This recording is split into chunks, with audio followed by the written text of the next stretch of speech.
আপনারা যখন কথা, আপনাদের কষ্টের কথা, ব্যথার কথা, ত্যাগের কথা বলার জন্য ব্যাকুলভাবে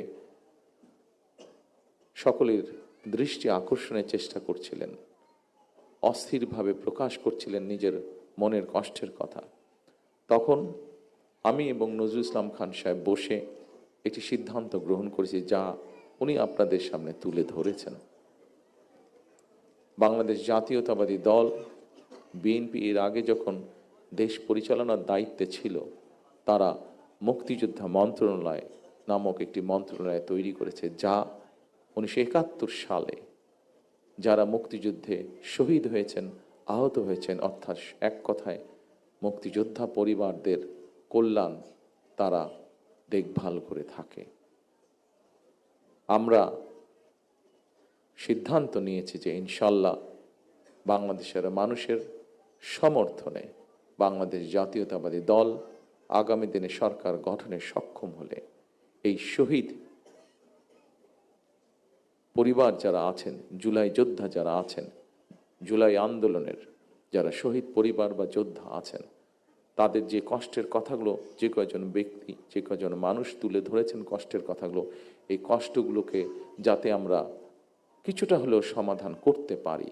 যাকে আমরা হারিয়ে ফেলেছি তাকে তো আমরা ফিরিয়ে আনতে পারবো না, কিন্তু যারা পেছনে রয়ে গিয়েছেন সেই পরিবারের সদস্যদের বিভিন্ন সুবিধা অসুবিধাগুলো যাতে দেখভাল করতে পারি এই মুক্তিযোদ্ধা মন্ত্রণালয়, কারণ তারাও একজন মুক্তিযোদ্ধা, তারাও আপনারা মুক্তিযোদ্ধা হিসাবে আপনারা গণ্য। 71 সালে আমরা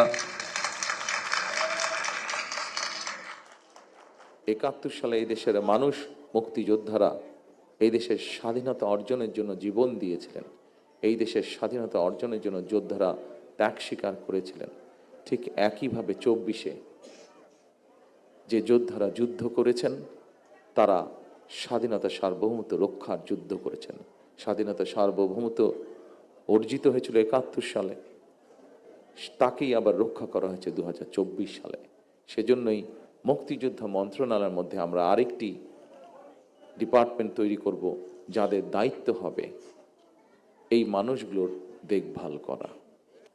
জুলাই অভ্যুত্থানে যেভাবে মানুষকে হত্যা করা হয়েছে, 1,500-এর মতন মানুষকে যে হত্যা করা হয়েছে, এটিকে এক বাক্যে স্রেফ আমরা একটি গণহত্যা বলতে পারি।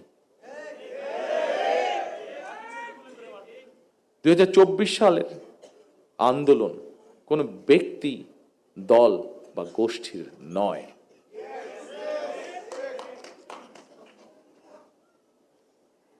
সম্মানিত উপস্থিত শহীদ পরিবারের সদস্যবৃন্দ, সম্মানিত জুলাই যোদ্ধারা, এই আন্দোলন ছিল সত্যিকার অর্থেই অধিকার হারা গণতান্ত্রিকামী মানুষের গণ আন্দোলন।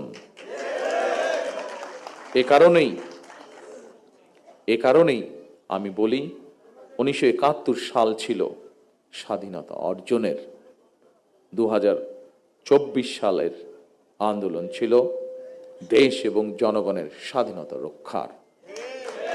সুতরাং 2024 সালকে যদি সুসংহত করতে হয়, তাহলে দেশের সকল নারী পুরুষ তথা প্রতিটি নাগরিকের রাজনৈতিক এবং অর্থনৈতিক স্বাধীনতা নিশ্চিত করা অবশ্যই প্রয়োজন।